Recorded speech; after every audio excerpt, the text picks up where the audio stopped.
Parce que si je vis ça quand tu as fait ça, ça veut dire que peut-être que mon besoin, par exemple un besoin de lien, un besoin de connexion, un besoin de respect, ben il est pas suffisamment nourri. Parce que moi-même, je ne me respecte pas suffisamment avec moi-même. Donc en fait, peut-être que rencontrer quelqu'un qui ne me respecte pas va me révéler qu'en fait, la première chose que j'aurai à faire, c'est de prendre soin de mon besoin de respect avec moi-même. Comme ça, mon réservoir, il sera plein. Et quand je vais sortir de chez moi, je vais pas être en demande absolue que les gens me respectent, parce que je me respecte déjà moi-même.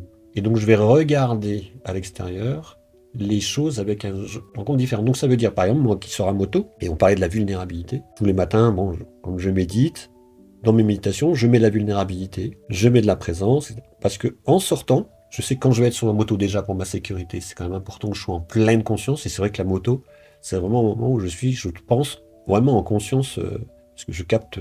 Donc si quelqu'un, ben, même une voiture, faire de rue, mon décodage va être, ah, ben, peut-être même quelqu'un qui passe devant moi, dire, ah, ça c'est quelqu'un qui a envie de se dépêcher pour aller contribuer à son travail. C'est quelqu'un qui, sinon je dis, mais il me respecte pas. Ou il se fout de ma gueule, etc. Je vais être réactif. Si je suis comme ça, je suis centré, je sais que je peux être vulnérable, je vais d'abord m'occuper de ma sécurité, d'abord m'occuper de mes besoins, je vais les mettre en plein, et après je vais regarder l'autre en tentant de passer du jugement à l'observation et qu'est-ce qu'il est en train de vivre. Il m'a simplement pas vu, en fait, peut-être. Et puis même s'il m'a vu, en fait, il a à cœur de faire vivre sa liberté, il a à cœur peut-être d'arriver très vite pour contribuer à son travail, il a à cœur de ne peut-être pas se faire engueuler par son patron, donc en fait, il veut vivre de la tranquillité, il veut vivre de l'harmonie dans sa vie, etc. Est-ce que ça a un impact sur moi, son comportement? Oui, ça a un impact, puisqu'il, par exemple, me coupe la route. Et s'il me coupe la route, qu'est-ce que ça dit chez moi? Il a touché ma liberté, il a touché mon harmonie, il m'a touché dans mon équilibre, il a touché... Ben, la réaction immédiate, c'est pas toujours facile, hein, je dis pas que je le fais toujours, hein, c'est qu'à ce moment-là,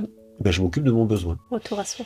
Et voilà, et je me nourris d'abord moi-même avant de penser que l'autre est la cause de... Voilà, ça veut dire que non plus l'autre n'est pas la cause de mon bonheur, ni de mon malheur. J'ai envie de partager avec l'autre du calme, de la tranquillité, de l'amour, etc. Et si je suis vide d'amour, je vais attendre que l'autre me donne de l'amour. Et si là, quand on Et tombe si sur... je suis en plein d'amour, Ouais. j'ai envie de partager l'amour avec cette personne.